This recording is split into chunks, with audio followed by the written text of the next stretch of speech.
আশা কৰোঁ যে অসম পুলিচে তেওঁক আদালতৰ সন্মুখলৈকে লৈ যাব আৰু আদালতে এই ধৰণৰ ঘটনাৰ যথাযোগ্য বিচাৰ কৰিব। মই এষাৰ কথা সকলোকে বিশেষকৈ যি বিভেদকামী শক্তি ভাৰত বিৰোধী শক্তি আমাৰ দেশত সক্ৰিয় হৈ আছে তেখেতসকলক মই সতৰ্ক কৰি দিব খোজো যে প্ৰত্যক্ষ বা পৰোক্ষভাৱে পাকিস্তানক সমৰ্থন কৰিবলৈ লোৱা যিকোনো প্ৰচেষ্টা অসমৰ মাটিৰ পৰা আমি হ'ব নিদিওঁ আৰু এনেকুৱা ধৰণৰ প্ৰচেষ্টা সংঘটিত হ'লেই সোশ্যাল মিডিয়াৰ পোষ্ট হওক ফেসবুকৰ পোষ্ট হওক বা আন ধৰণে প্ৰত্যক্ষ বা পৰোক্ষভাৱে পাকিস্তানক সমৰ্থন কৰিবলৈ চেষ্টা কৰিলে অসম পুলিচক পোনছাতে ব্যৱস্থা ল'বলৈ মই নিৰ্দেশ দিছো আৰু অসম পুলিচে এই ক্ষেত্ৰত সক্ৰিয়তাৰে ব্যৱস্থা গ্ৰহণ কৰিব। পাকিস্তানৰ ঘটনাটোৰ পৰা অকণমান মই আঁতৰলৈ যাব খুজিছো। যোৱা কেইদিনমান আগতে মই প্ৰধানমন্ত্ৰী নৰেন্দ্ৰ মোদী ডাঙৰীয়াক নতুন দিল্লীত সাক্ষাৎ কৰিছিলোঁ আৰু এই সাক্ষাতৰ যিটো মূল লক্ষ্য সেই মূল লক্ষ্যটো আছিল যে আমি ভূপেন হাজৰিকা ডাঙৰীয়াৰ ভাৰতৰত্ন ভূপেন হাজৰিকা ডাঙৰীয়াৰ জন্ম শতবাৰ্ষিকী যাতে সুন্দৰভাৱে বছৰজোৰা কাৰ্যসূচীৰে আমি অনুষ্ঠিত কৰিব পাৰোঁ। প্ৰধানমন্ত্ৰী ডাঙৰীয়াই অসম চৰকাৰৰ এই প্ৰচেষ্টাক শলাগিছে আৰু তেখেতেও কেইটামান পৰামৰ্শ দিছে যে কেনেকৈ এই গোটেই বছৰটোক আমি ভূপেন হাজৰিকাৰ কীৰ্তি ভূপেন হাজৰিকাৰ অৱদান ইয়াক ৰাষ্ট্ৰ মঞ্চলৈ লৈ যাব পাৰোঁ আৰু তেখেতে নিজে 8 ছেপ্টেম্বৰত এই আৰম্ভণি অনুষ্ঠানত মুখ্য অতিথি হিচাপে যোগদান কৰাৰ বাবে তেখেতে আমাক প্ৰতিশ্ৰুতি দিছে। খুব কম দিনৰ ভিতৰতে আমি ৰাজ্য চৰকাৰে উদযাপন সমিতি ঘোষণা কৰিম আৰু ইতিমধ্যে উদযাপন সমিতিত যোগদান কৰিবলৈ মই উত্তৰ পূৰ্বৰ মুখ্যমন্ত্ৰীসকলকো আহ্বান জনাইছো আৰু মই ভাবো যে আমি যথেষ্ট গৰিমা আৰু গাম্ভীৰ্যতাৰে সৈতে বছৰজোৰা এই কাৰ্যসূচী ৰূপায়ণ কৰিব পাৰিম। ডক্টৰ ভূপেন হাজৰিকাৰ নামত ৰিজাৰ্ভ বেংক অফ ইণ্ডিয়া আৰু ভাৰতৰ বিত্ত মন্ত্ৰালয়ে যাতে এটা কইন বা মুদ্ৰা নিৰ্মাণ কৰে সেই তাৰ বাবে আমি ইতিমধ্যে টেক আপ কৰিছো। মই কেইদিনমান আগতে বিত্তমন্ত্ৰী নিৰ্মলা সীতাৰামন ডাঙৰীয়ানীলৈকে লিখিছো এই বিষয়ে আৰু মই বিশ্বাস কৰোঁ যে ভাৰত চৰকাৰে জন্ম শতবাৰ্ষিকীৰ সময়তে ভূপেন হাজৰিকাৰ প্ৰতিচ্ছবিৰে সৈতে এটা কইন বা মুদ্ৰা প্ৰকাশ কৰিব বা আমি উন্মোচন কৰিব পাৰিম সেই বিশ্বাসও মই ৰাখিছো। জন্ম শতবাৰ্ষিকী সম্পৰ্কত আমি বিভিন্ন ব্যৱস্থা হাতত ল'ম সেই বিষয়ে সময়ে সময়ে আপোনালোকক মই জনাই থাকিম। নতুন দিল্লী ভ্ৰমণৰ সময়তে দুটা গুৰুত্বপূৰ্ণ প্ৰকল্প এটাৰ আধাৰশিলা আৰু এটাৰ উদ্বোধন কৰিবলৈ প্ৰধানমন্ত্ৰী ডাঙৰীয়াই সন্মতি প্ৰকাশ কৰে। প্ৰথম আধাৰশিলা স্থাপন কৰিবলগীয়া প্ৰকল্পটো হৈছে ৭,৫০০ কোটি টকা ব্যয় কৰি গুৱাহাটীত নিৰ্মাণ হ'বলগীয়া ৰিং ৰোড। এই ৰিং ৰোড গোটেই ব্যৱস্থাটোত এটা বিশেষ ইয়াৰ আৰু এটা অংগ থাকিব যে এই ৰিং ৰোডৰ পাৰ্ট হিচাপে নাৰেংগী আৰু কুৰুৱাৰ মাজত ব্ৰহ্মপুত্ৰৰ ওপৰত দলংখনো নিৰ্মাণ হ'ব। এই গোটেই কাম বা গোটেই প্ৰকল্পটোত ৰাজ্য চৰকাৰে এক বিশেষ ধৰণে সহযোগিতা আগবঢ়াইছে। এই প্ৰকল্পটোৰ বাবে ভূমি অধিগ্ৰহণৰ সম্পূৰ্ণ খৰচৰ 50% ৰাজ্য চৰকাৰে ব্যয় কৰিব। ৰাজ্য চৰকাৰে ফৰেষ্ট ৰয়েলিটি আৰু GST এই দুইটাই আমি নিৰ্মাণকাৰী সংস্থাক উভতাই দিবলৈ সিদ্ধান্ত গ্ৰহণ কৰিছো অৰ্থাৎ এই প্ৰকল্পটোত ৰাজ্য চৰকাৰৰ আনুমানিক কন্ট্ৰিবিউশন 1000 কোটি টকাতকৈ বেছি হ'ব ভাৰত চৰকাৰেও এই প্ৰকল্পটোত ভাইবিলিটি গ্যাপ হিচাপে প্ৰায় 3000 কোটি টকা ব্যয় কৰিব আৰু এই গোটেই প্ৰকল্পটো 7500 কোটি টকাৰ ব্যয়েৰে এই প্ৰকল্পটো নিৰ্মাণ হ'ব 8 সেপ্টেম্বৰ তাৰিখে প্ৰধানমন্ত্ৰী ডাঙৰীয়াই নুমলীগড় ৰিফাইনেৰীয়ে নিৰ্মাণ কৰি থকা যেটো বায়ো ৰিফাইনেৰী আছে সেই বায়ো ৰিফাইনেৰীটোৰো শুভ উদ্বোধন কৰিব আপোনালোকে জানে যে এই বায়ো ৰিফাইনেৰীটো 10600 কোটি টকাৰে নিৰ্মাণ হৈছে ৰিফাইনেৰী তোমাৰ ফাৰ্টিলাইজাৰ কৈছো এই বায়ো ৰিফাইনেৰীটো 2019 চনত প্ৰধানমন্ত্ৰী ডাঙৰীয়াই নিজ হাতেৰে আধাৰশিলা কৰিছিলে আৰু এই বায়ো ৰিফাইনেৰীটোৰ জৰিয়তে বাহৰ ব্যৱহাৰেৰে ইথানেলৰ উৎপাদন হ'ব আৰু ভাৰতৰ ভিতৰতে এটো প্ৰথম বায়ো ৰিফাইনেৰী হ'ব এতিয়ালৈকে ভাৰতত ভৱিষ্যতত বায়ো ৰিফাইনেৰী হ'ব কিন্তু এতিয়ালৈকে বায়ো ৰিফাইনেৰী প্ৰস্তুত হৈ উঠা নাই এই বায়ো ৰিফাইনেৰীটো এটা আমাৰ অসমৰ কাৰণে এক যথেষ্ট ডাঙৰ এটা মাইলস্টোন হ'ব 4200 কোটি টকা ব্যয়েৰে ইয়াৰ নিৰ্মাণ কাৰ্য সম্পূৰ্ণ হৈছে এই বায়ো ৰিফাইনেৰীটোৰো প্ৰধানমন্ত্ৰী ডাঙৰীয়াই শুভ উদ্বোধন কৰিব অৰ্থাৎ 8 সেপ্টেম্বৰত নাৰেংগী কুৰুৱাৰ দলং গুৱাহাটী ৰিং ৰোড বায়ো ৰিফাইনেৰীৰ শুভ উদ্বোধন আৰু ভূপেন হাজৰিকা জন্ম শতবাৰ্ষিকী এই আটাইকেইটা অনুষ্ঠানতে প্ৰধানমন্ত্ৰী মোদী ডাঙৰীয়াই অংশগ্ৰহণ কৰিব আমি আন এটা প্ৰকল্পৰ ক্ষেত্ৰত ভাৰত চৰকাৰৰ লগত খুব ঘনিষ্ঠভাৱে কাম কৰি আছো সেইটো হৈছে নামৰূপৰ ফাৰ্টিলাইজাৰ প্ৰজেক্ট আপোনালোকে জানে যে এই প্ৰজেক্টটোত 10600 কোটি টকা ব্যয় হ'ব আৰু এই প্ৰজেক্টটো 40% অসম চৰকাৰে ইকুইটি আগবঢ়াব বাকি বৰ্তমানৰ যি BVCL Brahmaputra valley fertilizer corporation limited তেওঁলোকৰ অংশ 11% থাকিব হিন্দুস্তান উৰ্বাৰক আৰু ৰসায়ন লিমিটেড তেওঁলোকৰ 13% থাকিব নেশনাল ফাৰ্টিলাইজাৰ লিমিটেডৰ 18% থাকিব আৰু অইল ইণ্ডিয়া লিমিটেডৰ 18% থাকিব অৰ্থাৎ গুটেই কেটা যদি অংশীদাৰী আমি যদি সন্মিলিত কৰো তেতিয়ালে আটাইতকৈ সৰ্ববৃহৎ অংশীদাৰিত্ব অসম চৰকাৰৰ হ'ব 40% আৰু দ্বিতীয় অংশীদাৰিত্ব হ'ব অইল ইণ্ডিয়া লিমিটেড আৰু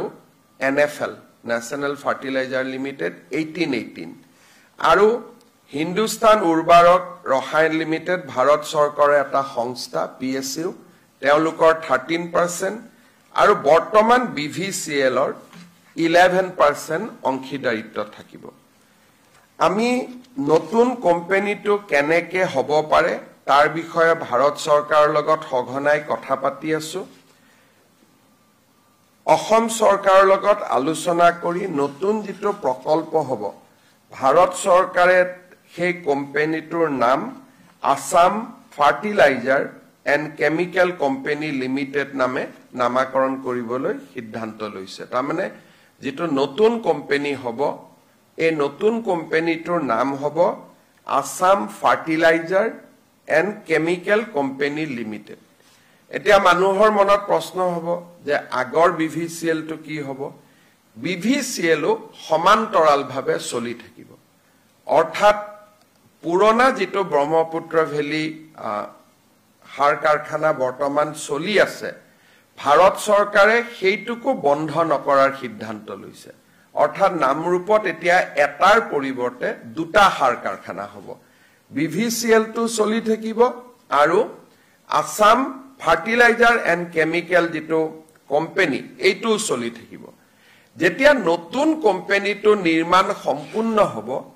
তেতিয়া ভাৰত চৰকাৰে সেই সময়ত সিদ্ধান্ত ল'ব যে দুইটা কোম্পানী মাৰ্জ হ'ব লাগে বা নালাগে অন্তত 5-6 বছৰ BVCL সমান্তৰালভাৱে চলি থাকিব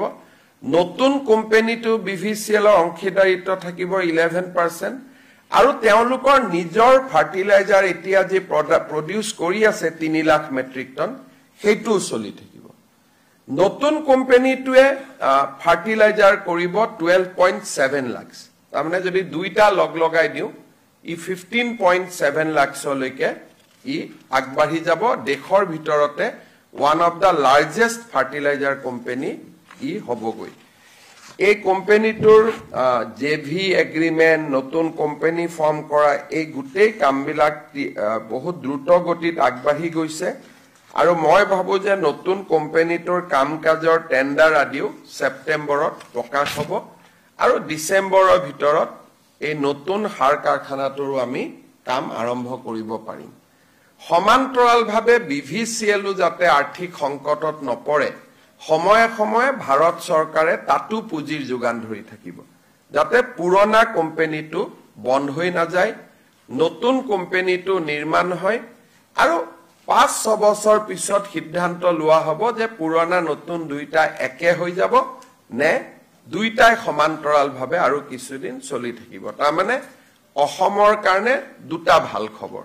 BVCL চলি থাকিব আসাম ফাৰ্টিলাইজাৰ এণ্ড কেমিকেল যেটো নতুন কোম্পানী হেতু চলি থাকিব বৰ্তমান পৰৱৰ্তী সময়ত তাৰ সিদ্ধান্ত হ'ব নতুন কোম্পানীটোত BVCL 11% অংশীদাৰিত্ব থাকিব অসম চৰকাৰৰ 40% অংশীদাৰিত্ব থাকিব এই দুইটা কথা আমাৰ খুব বিশেষকৈ বায়ো ৰিফাইনাৰী নামৰূপৰ সাৰ কাৰখানা এই দুইটা কথা খুব সুন্দৰভাৱে আগবাঢ়ি গৈছে এডভান্টেজ অসমৰ সময়ত আমি আদানী গ্ৰুপৰ লগত 50,000 কোটি টকাৰ বিনিয়োগৰ কথা পাতিছিলো তেওঁলোকেও খুব ইন্টাৰেষ্ট লৈছে তেওঁলোকেও মোক প্ৰতিশ্ৰুতি দিছে যোৱা 10 দিনত দুবাৰকৈ তেওঁলোকে আহি মোক সাক্ষাৎ কৰিছে যে অক্টোবৰ মাহৰ ভিতৰত তেওঁলোকে গুৱাহাটী বিমানবন্দৰৰ শুভ উদ্বোধন কৰিব হিদিনাখনেই তেওঁলোকে গুৱাহাটীৰ এৰো সিটিৰ কাম নতুনকৈ শুভ আৰম্ভণি কৰিব আৰু অসমত যদি অসম চৰকাৰৰ লগত আমি প্ৰকল্প মাটি বাৰী দিব পাৰো তেতিয়ালে তেওঁলোকে বাকি থকা 40,000 কোটি টকাও এয়াৰপোৰ্ট এৰো সিটি 10,000 কোটি টকা বাদ দি বাকি 40,000 কোটি টকাও তেওঁলোকে খুব সোনকালে ব্যয় কৰিব খুজিছে ঠিক তেনে ধৰণে আমাৰ এডভান্টেজ অসমৰ সময়ত স্বাক্ষৰিত হোৱা ভাৰত চৰকাৰৰ দুটা প্ৰজেক্ট খুব দ্ৰুত গতিত অনুমোদনৰ ফালে আগবাঢ়ি গৈছে এটা হৈছে গুৱাহাটী আৰু শিলচৰৰ মাজত 25,000 কোটি টকাৰ নতুন গ্ৰীনফিল্ড হাইৱে গ্ৰীনফিল্ড তাৰমানে পুৰণা ৰাস্তা নহয় সম্পূৰ্ণ নতুন ৰাস্তা হ'ব বৰাপানীৰ মাজেৰে গৈ পাঞ্চগ্ৰামত উঠিব হিউ খুব এটা অনুমোদনৰ দিশত তীব্ৰ গতিত আগুৱাই গৈছে আৰু নুমলীগড় আৰু গহপুৰৰ মাজৰ টানেলৰ অনুমোদনৰ দিশতো খুব আগুৱাই গৈছে গতিকে এই গুটেইখিনি যদি হৈ যায় তেতিয়াহলে ডিসেম্বৰ মাহৰ ভিতৰতে প্ৰায় 1 লাখ কোটি টকা এডভান্টেজ অসমত ঘোষণা কৰা প্ৰায় 1 লাখ কোটি টকা আমি ধৰাতলত দেখিব পাম হয়তো অলপ বেছিও হ'ব পাৰে যদি কাছাৰৰ ৰাস্তা হয় 25,000 নুমলীগড় 12,000 25 বাৰে 37,000 আদানীৰ 50,000 87,000 নামৰূপৰ সাৰ কাৰখানা 10,000 তাৰমানে 97,000 আৰু কেইবাটাও প্ৰকল্পৰ বা উদ্যোগৰ লগত আমাৰ কথা বতৰা চলি আছে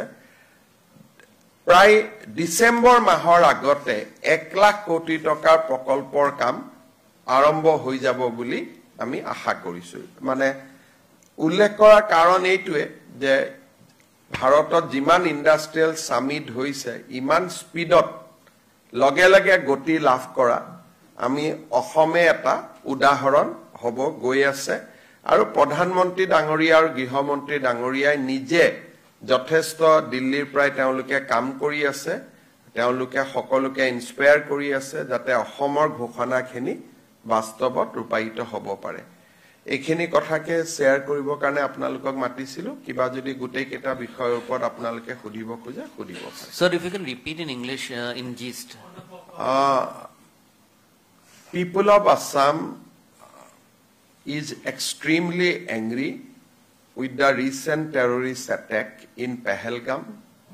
Although no one from Assam has died in the terrorist attack, but still people of Assam is extremely angry. We are with Prime Minister Narendra Modi. Whatever decision he will take to root out, to completely wipe out terrorism and militancy from the soil of India, we will completely support him, we will stand behind him. Assam is one of the states who has been the worst sufferer of terrorism and militancy. We have seen this kind of massacre in the past, so we can feel the grief, we can feel the pain of the families who has lost near and dear one in the Pahalgam massacre.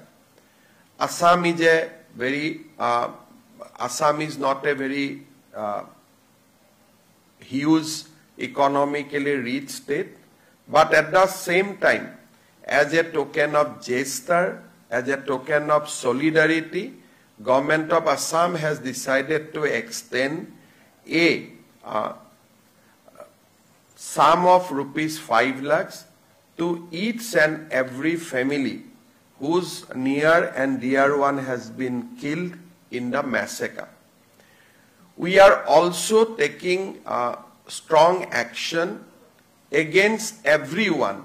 who is directly or indirectly trying to support or trying to defend Pakistan. One of our MLA from United Democratic Front, Sri Aminul Islam, has said yesterday certain things which has angered people of Assam. I have reviewed the video and I have seen that that video has been posted in a manner to defend Pakistan in the terror in Pakistan and in its complicity in the terrorist attack. I have instructed Assam Police to take strong action against the MLA. DGP has informed me that he has been arrested and he has been booked in the charge of sedition. So we'll take this case to the logical conclusion. I'd like to warn everybody who is in Assam that any attempt to defend Pakistan directly or indirectly will be taken head on and will take strongest possible action. The action against the MLA is one such example, but we can go further and will hunt down each and everybody whoever try to support directly or indirectly Pakistan, and this is what we have conveyed in strongest possible terms to my police and also to the other law enforcing agencies. India has revoked visas of Pakistani nationals, but given the fact that in the past also people like David Hadley had been in India on a foreign visa and long-term visa, there are many people who have long-term visas in India and have multiple entry visa for Pakistan. So these people also come under strict scrutiny. I think this question should be posed to the Government of India. This is a delicate time. I don't want to comment anything. Government of India is proceeding with a clear-cut strategy. So we should not comment on that. We should leave it to the Honorable Prime Minister. Sir, in the view of the Pahalgam attack, is Assam government considering a review of the security arrangements along the tourist attractive places in Assam? We are also concerned about Bangladesh and recent hobnobbing between the Bangladesh and Pakistan. So we have alerted our security agencies to take a watch whatever is going on across the border and also remain vigilant. However, we directly do not share any land borders with Pakistan. So that is why I think our concern in regard to Pakistan will be, it may not be that high in compared to the state of Kashmir or Punjab or Rajasthan or Gujarat. However, we are remain alert and will remain alert. সাংসদ গৌৰৱ গগৈ পাকিস্তানত 15 দিন আছিল বুলি আপুনি কৈছিল কেনেকৈ কৈছিল কিবা I have not named anyone, but a important functionary of Congress Parliamentary Party who happens to be MP from Assam has stayed 15 days in Islamabad without informing government of Assam or government of India. He has crossed over to Pakistan through the Attari border in order to avoid normally when people go to airport, there are a lot of attention. So in order to avoid the attention, he has used the land border. He has used that Attari road. I am not name anyone, but this matter is under investigation of SIT. We have got certain important evidence that the wife of MP used to receive salary from Pakistan for good 3 years. She was working in Delhi, but her salary used to be came from Pakistan. So these evidences are already with us. We have examined the various staff of that organization. Everybody has confessed, yes, that is true. We have statements. However, in the month of June, July, we are going to discuss this thing with the Honorable MP. We are Assam Police SIT will meet the MP as well as his family to have his point of view, and then report will be submitted before September. But it is a fact that he spent good 15 days in Islamabad without informing government of India and government of Assam. He has also made a dubious trip to Nepal during that period of time. You all know that ISI was very active in Nepal at that point of time. So back to back, a travel has also been seen to Nepal. We have examined, there was no public engagement reported. It was mostly a clandestine visit. So we'll also try to join the knots whether the visit of Pakistan and Nepal has any connection or it was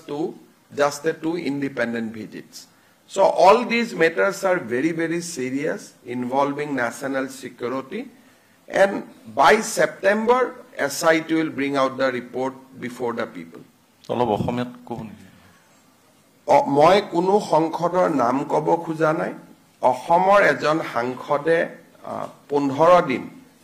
ইছলামাবাদত থকাৰ তথ্য অসম চৰকাৰৰ হাতত আছে ৰাইজৰ চকুৰ পৰা আঁতৰি পাঞ্জাবৰ আটাৰি border পোষ্টেদি MP গৰাকী পাকিস্তানত গৈছিলে গেটৰ আনপাৰে কোনে তেওঁক ৰিসিভ কৰিবৰ কাৰণে ৰখি আছিল কিহৰ কাৰণে Islamabad is a journey of long journey from Attari কোনে তেওঁক ইছলামাবাদলৈকে লৈ গল আৰু তাত কি কৰি আছিল এই বিষয়ে আমি জানিবৰ কাৰণে চেষ্টা কৰি আছো দ্বিতীয়তে সেই সময়ছোৱাতে তেখেতে নেপাললৈ গৈছিল আৰু সেই সময়ত নেপাল আইএসআইৰ যথেষ্ট এক্টিভিটি আছিল নেপালত তেওঁৰ কোনো পাব্লিক এংগেজমেন্ট আমাৰ নোটিছত নাছিল হলিডেৰ কাৰণে গলে ইউজুৱেলি ফ্যামিলিৰ সৈতে যায় ইট ওয়াজ এ ইন্ডিভিজুৱেল ট্ৰিপ দুইটা ট্ৰিপৰ কিবা সম্পৰ্ক আছে নেকি তাকো আমি চাব চেষ্টা কৰি আছো তৃতীয়তে তেখেতৰ পত্নী পাকিস্তানত কাম কৰিছিল তেখেত নতুন দিল্লীলৈ আহে আৰু আন এটা অনুষ্ঠানত যোগদান কৰে কিন্তু নতুন দিল্লীত কাম কৰি থকা অনুষ্ঠানটোৰ এনেকুৱা এটা অনুষ্ঠান যে তেওঁলোকলৈকে পাকিস্তানৰ পৰা প্ৰতি মাহে টকা আহে আৰু সংসদ গৰাকীৰ পত্নীক সেই টকাৰে দৰমহা দিয়া হয় এই গোটেইখিনি কথা ডকুমেন্টস বেংকস একাউন্টস সকলো অসম পুলিচৰ হাতত আছে আৰু সংস্থাটোৰ পৰিচালকসকলক আমি যেতিয়া ইন্টাৰোগেট কৰিছিলো তেওঁলোকে কৈছিলে যে এই ব্যক্তিগৰাকীক চাকৰিত লোৱাৰ আমাৰ কোনো প্ৰয়োজনীয়তা নাছিল সেই কাৰণে আমি কোনো টকা খৰচ কৰিব খোজা নাছিলো তেতিয়া পাকিস্তানৰ পৰা আমাক কোৱা হৈছিল যে গোটেই দৰমহাটো আমি দিম আপোনালোকে তেওঁক চাকৰিত ৰাখক এই গোটেই কথাখিনি ৰেকৰ্ডত আছে গতিকে সেপ্টেম্বৰলৈকে মই ভাবো আৰু বহুত কথা পোহৰলৈ আহিব এসআইটিৰ ইনভেষ্টিগেশ্যন ৰিপৰ্ট আমি সদনৰ সন্মুখতো ৰাখিম সাংবাদিকসকলৰ সন্মুখতো ৰাখিম